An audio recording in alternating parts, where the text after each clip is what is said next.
Final గా శ్రావణ మాసం ఏదైతే స్పెషల్ థాలీ అనుకుంటున్నామో ఆ థాలీకి మెనూ అంతా ప్రిపేర్ అయ్యిందండి. ఈ రోజు మొత్తం అన్ని ఫైనల్ ట్రయల్స్ అయినాయి. ఫస్ట్ ఒకసారి అన్ని చూసి అవి టేస్ట్ ఎలా ఉన్నాయి అన్ని ఫిక్స్ చేద్దాం. 4 to 5 days కంప్లీట్ ట్రయల్స్ చేసి మనకు వచ్చిన రెస్పాన్సెస్ ఏదైతే మనం యూట్యూబ్ ఇన్స్టాగ్రామ్ రెస్పాన్స్ వచ్చినాయో అవి కూడా కన్సిడర్ చేసి మనం ఈ మెనూ అయితే డిజైన్ చేసామండి.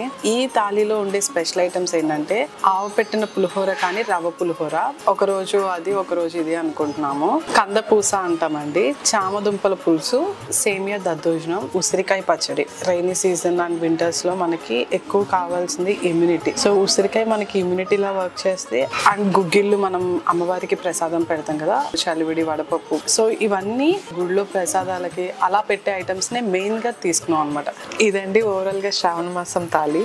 ఈ ఐటమ్స్ అన్ని అన్లిమిటెడ్ ఇస్తామండి, ఎక్సెప్ట్ లైక్ పూరి, పూర్ణాలు, గారె ఇవి తప్ప మిగతా కర్రీస్ కానివ్వండి, కారపొళ్ళు, రైస్ మొత్తం అన్లిమిటెడ్ వస్తుంది. Only in Jubilee Hills and హైటెక్ సిటీ. మోస్ట్లీ ఫ్రైడే, సాటర్డే, సండేనే అనుకుంటున్నాం, ఓన్లీ ఆన్ వీకెండ్స్. ఇది first come first serve base మీదే సర్వ్ చేద్దాం అనుకుంటున్నాం. అండ్ రిజర్వేషన్ బేస్ మీద కూడా తీసుకుంటాము. ఎవరైనా రిజర్వ్ చేసుకున్నా వాళ్ళ కోసం ముందే పక్కన పెడతాం అనమాట. డెఫినెట్ గా నెక్స్ట్ 4 weeks ఈ థాలీ అనేది రన్ అవుతుంది, అలాంగ్ విత్ ఈవినింగ్ బఫే.